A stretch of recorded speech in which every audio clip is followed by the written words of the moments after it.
He thought his flawless lies were too big to be caught. He thought optimization was a clever enough excuse. But the truth always leaves a paper trail. This is the story of OmniCorp. And the moment I realized the man running the show was a master fraudster. It started with the smell of cheap, overly strong coffee and the faint, metallic tang of recycled air. The kind of smell that permeates a corporate office until it settles deep into your sinuses and becomes part of your own weary scent. That was the smell of OmniCorp, and for 3 years, it had been the oppressive aroma of false security. I thought I was in a place where things ran, where the gears ground predictably, even if the grinding was loud and irritating. I thought the structure was solid, even if the paint was peeling and the morale was consistently buried under a thick layer of beige cynicism. My job, as compliance analyst, was supposed to be the guardian of that structure. I was the keeper of the ledger, the meticulous accountant of ethical behavior, the human proofreader of the monumental machine that was OmniCorp. My task was to ensure every single operational procedure, every safety check, every environmental impact assessment, everything was logged accurately, transparently, and with an air of impeccable professional righteousness. It was a noble pursuit, one I took very seriously. I believed in the power of the documented truth. And then there was Marcus. Marcus was the vice president of operations. He was the kind of man who believed his own myth. He sat in a corner office that looked down upon the entire sprawling mediocrity of the office floor like a benevolent, slightly condescending god. He wore bespoke suits that always looked too crisp. And he had a smile that never quite reached his eyes, instead settling into a practiced, oily smirk. He was the architect of the corporate illusion. And I was one of his most diligent, unknowingly compliant bricks. The first sign, the tiny, almost imperceptible tremor in the otherwise steady foundation, was a discrepancy in the Q3 waste disposal logs. We were required to log the precise weight and type of industrial byproduct sent to the certified external facility. My system flagged a batch, a massive shipment of polymer sludge, where the logged weight was 47.2 tons, but the internal manifest, which I cross-referenced against the receiving slip, stated 51.9 tons. A difference of 4.7 tons. Small, maybe forgivable, perhaps just a data entry error from a rushed junior associate. But I was tenacious. I didn't just correct it, I flagged it, noting the variance, and sent it to the compliance manager. The manager, bless her overworked soul, sighed dramatically, acknowledged the finding, and moved on, probably thinking, oh, Marcus is doing this again. The second incident was worse. It involved energy consumption. OmniCorp was heavily invested in the greenwashing narrative, the glossy brochures, the mandatory presentations, the CEO's constant invocation of a sustainable future. Yet, the energy usage reports showed a steady, almost comical drain that far exceeded the industry average for our scale of operation. I ran the regressions. The excess wasn't random, it was systematic. They were running machinery longer than the logs indicated, or perhaps they were running different machinery entirely, more power-hungry, while logging the standardized, acceptable readings. This time I didn't just flag it, I dug. I pulled the shift schedules, the maintenance reports, the procurement orders for specialized power units. And the picture snapped into focus, sharp and brutally clear. Like someone flipping a dirty window to reveal a perfect, incriminating skyline. Marcus wasn't just fudging the numbers, he was orchestrating a massive, multi-layered deception. He was running a parallel system. OmniCorp, the public-facing, ethically conscious OmniCorp, was logging one reality. The palatable, compliant reality. But behind the scenes, the real OmniCorp, the behemoth of profit-driven, ruthlessly efficient operation, was operating another, And the difference between the two worlds was measured in tons of wasted material, liters of excessive coolant, and, most critically, millions of dollars in concealed operational costs. The sludge discrepancy. That was a consistent, rolling error. They were underreporting waste to keep their environmental fines low, while simultaneously maximizing the volume they were actually pushing out. The energy logging. That was evidence that they were running higher spec, more profitable production lines, but classifying their energy use at the lower standard rate to maintain a misleadingly efficient public image. The rage started as a hot, tight knot in my chest, but it quickly solidified, hardening into something cold and structural. Something that felt like granite taking shape under immense pressure. It wasn't just anger, it was betrayal. It was the fury of the meticulous person who is dedicated their life to order, only to find that the entire system is a glorious, expensive, fraudulent mess. And the man who presided over it, Marcus, was smiling smugly, fully aware of his masterpiece of deceit. I approached Marcus during a mandatory quarterly review. The meeting was held in his office, the sunlight streaming in and illuminating the dust motes dancing above mahogany, seemingly enjoying the drama. He leaned back in his leather chair, one ankle propped over the other, radiating effortless superiority. The waste logs, Marcus, I began, placing the neatly bound binder on his desk. The variance is consistently above the 2.5% threshold. And it seems to be a systemic issue, not a one-off. He didn't even glance at the binder immediately. He picked up a pen, turning it over in his fingers, making a soft, rhythmic click-clack-click. Compliance, he said, the word sounding like a polite dismissal.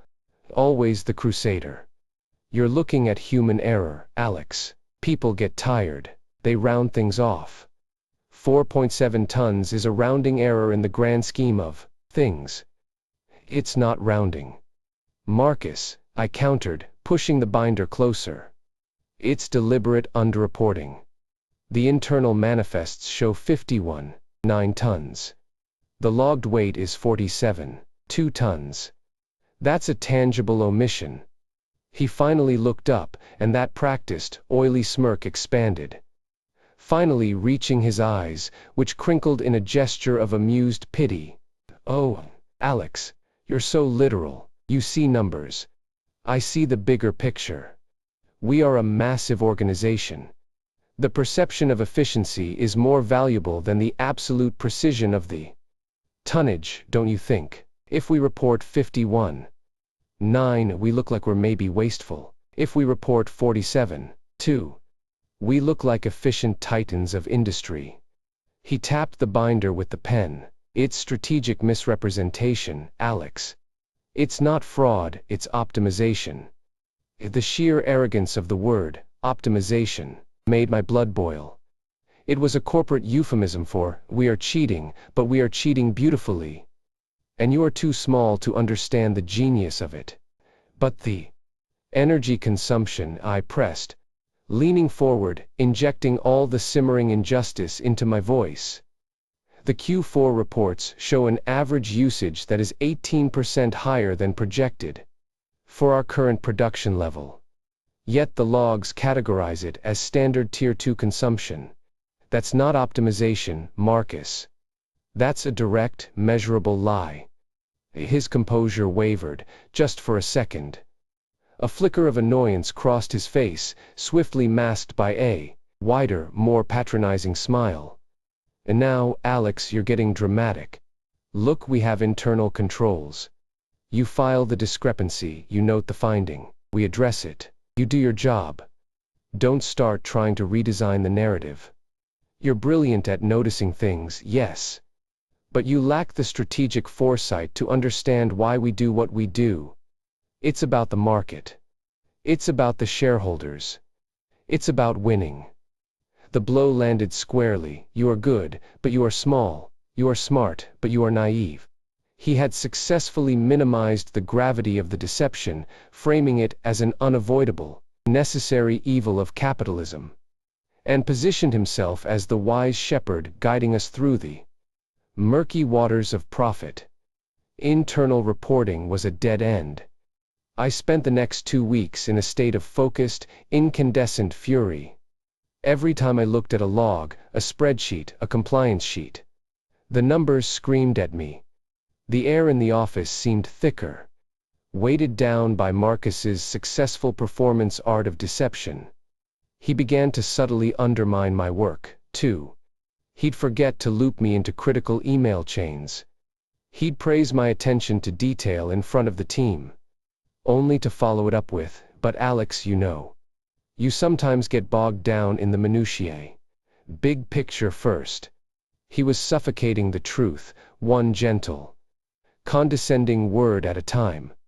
The turning point didn't happen in a dramatic confrontation, or a desperate late-night sprint to the executive lounge.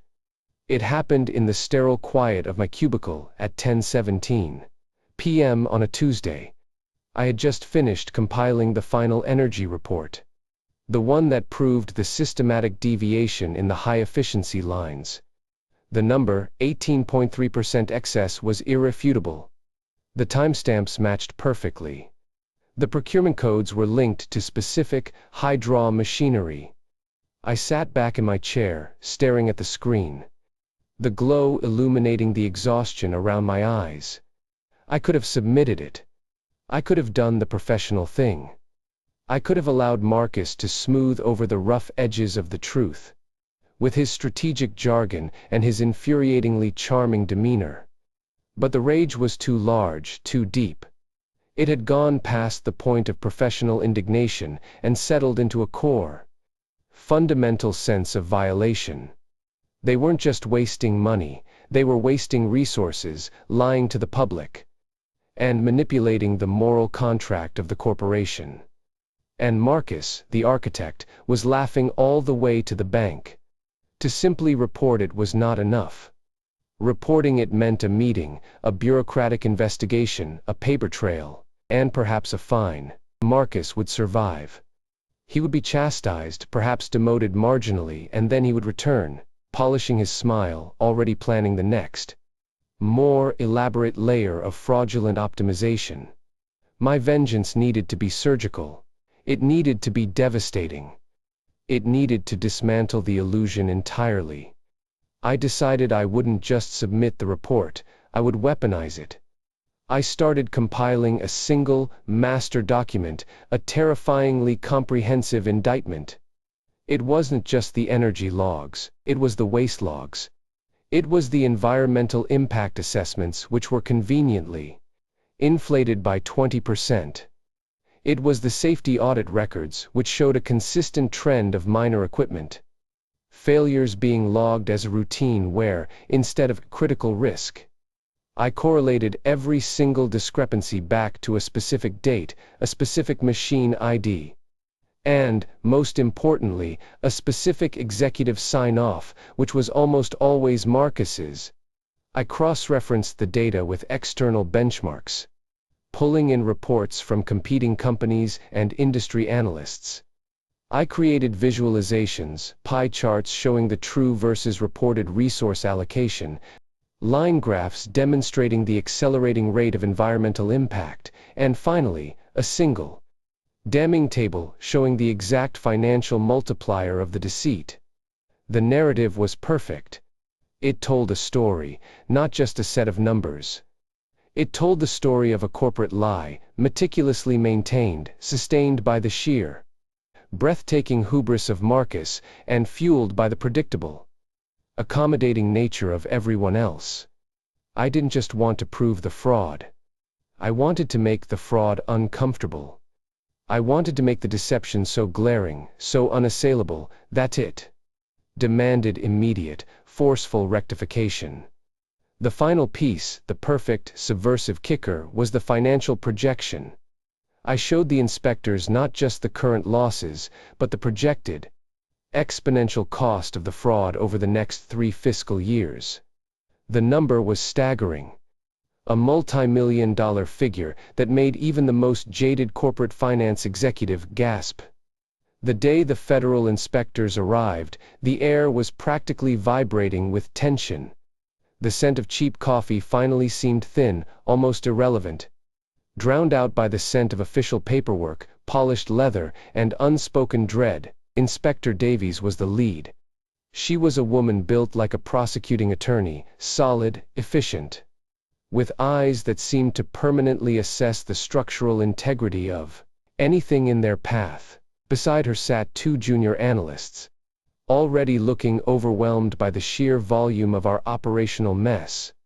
Marcus, naturally, was positioned at the head of the main conference table, radiating effortless calm. He was in his full power suit, his smirk fully deployed, his posture immaculate. He had clearly prepared a charming narrative for the inspectors. A few minor variances, Inspector. Standard operational noise.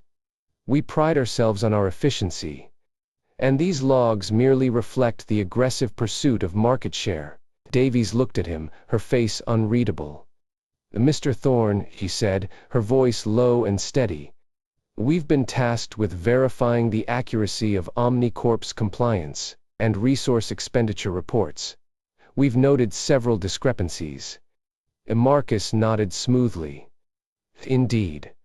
But as my colleague Alex has pointed out, these are merely rounding errors, indicative of our dynamic, high-output environment. He gestured vaguely toward me, his hand implying that my meticulousness was merely a quaint, harmless hobby.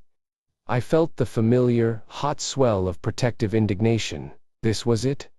The moment where they were about to dismiss the truth as a statistical quirk.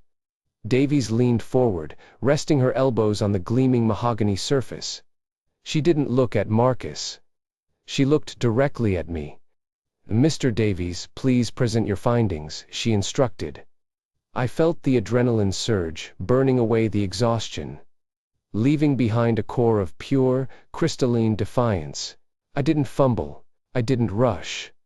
I stood up, walked to the large screen, and tapped the controls. The first slide appeared, a crisp, professional title slide reading, "The Optimized Lie. A Systemic Review of Compliance and Resource Allocation."